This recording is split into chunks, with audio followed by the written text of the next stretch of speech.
in our Builder Source kitchen with Jeremy Peterson, sous chef at Forque. Yes, ma'am. It's so good to have you. And of course, Forque is a very contemporary restaurant at the Hyatt Regency in the heart of downtown Albuquerque. And assisting him today is cook Malorie. Malorie is getting the mozzarella ready for us. It's one of my favorite things, by the way. Welcome here. Welcome to the show. Good to have you. And okay, let's do some full disclosure here. Okay. First of all, I had dinner at Forque. It was amazing, okay? And I know I say the word amazing a lot, but it really was, as exemplified by the eating behavior I had that night, because I didn't stop, if you recall.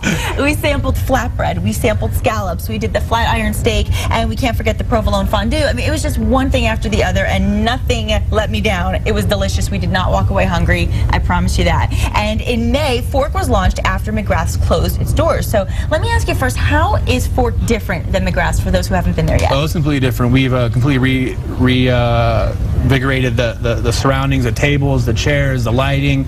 Michael Howler, our food beverage director, did a great job really kind of bringing that out to life. The kitchen is wide open now, so you can see it. Yes. We got a brand new Hearthstone oven in there, so we're doing a lot of our flatbreads, like you mentioned, some of our chicken out of there, a bunch of different dishes. Yeah, we can watch you while you're cooking, which I love. I love that feel of like getting in the kitchen with the cooks. You know, there's actually a table set up in front of the pantry station where Malorie usually works at. Yeah. And they can completely have interaction with the cooks, and it's a really fun time for guests for sure. Yeah, I love that. And you know, the thing that's also so great is that it's just a really cool vibe. It's very hip, it's kind of trendy. It's just a fun place to go, I mean, overall. And so when we talk about the atmosphere, we know that's great, but let's talk a little bit about the menu.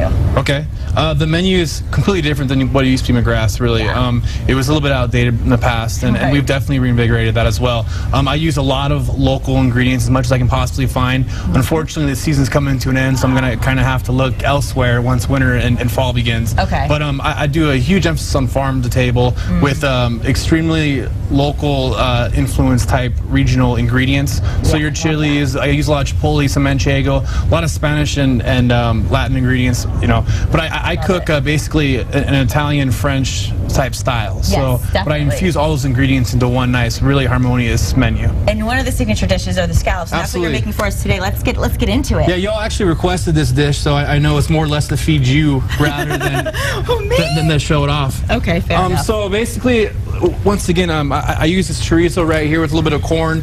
Once again, you know, it's pretty southwestern type flavors. Yes. So like with everything, I always start with a little bit of shallots and some garlic, just as flavoring agent. And why I'm doing this, Malorie's actually pulling her mozzarella over there, and we get that mozzarella from the old Windmill Dairy. We get the curd in house, and we pull it fresh every single day for service. So Mal's the best at it. Check her out right there. Look how beautiful that's pulling, you know. Yes. And that's kind of like the Italian influence that I have, you know, the training. And we pair that actually with some Vita Verde tomatoes, which are grown in the South Valley about 2 miles from our hotel. Oh my gosh, that makes it even better. Absolutely, so it doesn't get much fresher or local than that. No. Malorie, did you expect when you were a kid and you were playing with Play-Doh that one day you'd actually be making real food? No, never expected it. You know, it's not as easy as it looks. It looks like it's really fun, but there's a major technique going on here. I've been watching you, and it takes a long time to do it right. It does, yeah. You know, you got to have the water temperature right, the curd. You just got to keep the water Keep it really hot, right? Yeah.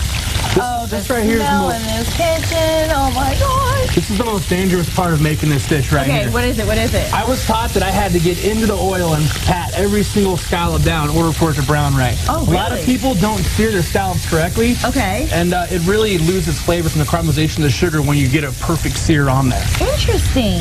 Because for me, what I loved so much about the scallops was the way they were seared. It's got that crispy kind of taste on the outside, but they were so I'm so excited. They were so fantastic.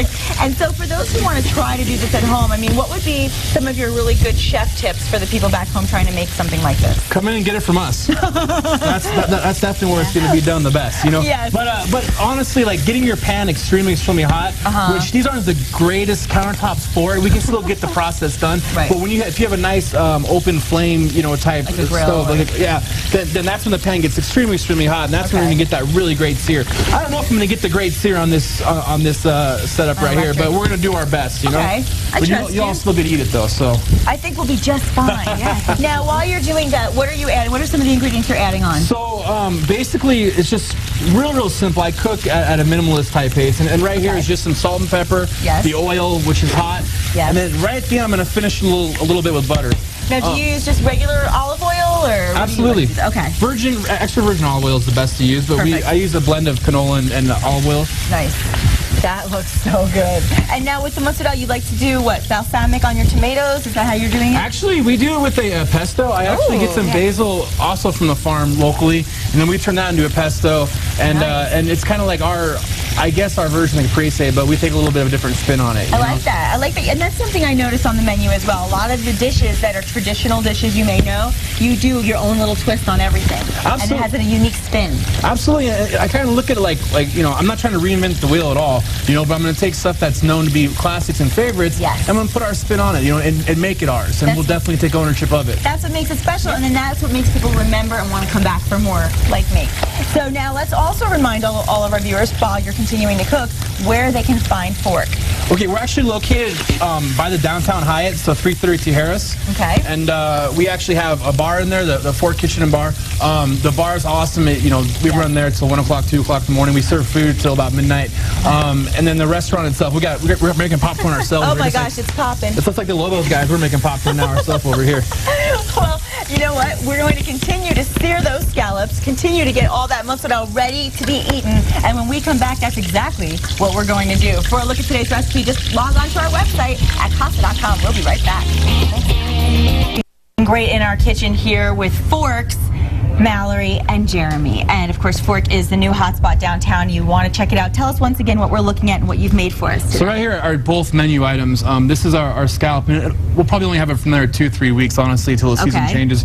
But it's scallops with a little bit of apple and watercress, and then corn and chorizo. Real simple, real great blend of flavors. Delicious. And then over here is our tomato and mozzarella salad. Another thing that's going to be out of season very, very shortly. So if you want to get it, you got to come on down as quick as possible. Yes, don't miss out. And we're not going to miss out. We're going to taste. We hope that you had a great time with us this week. We want to thank all of this week's and today's guests. And of course, if there's anything else that you need to know about today's show, you can always log on to our website at casa.com.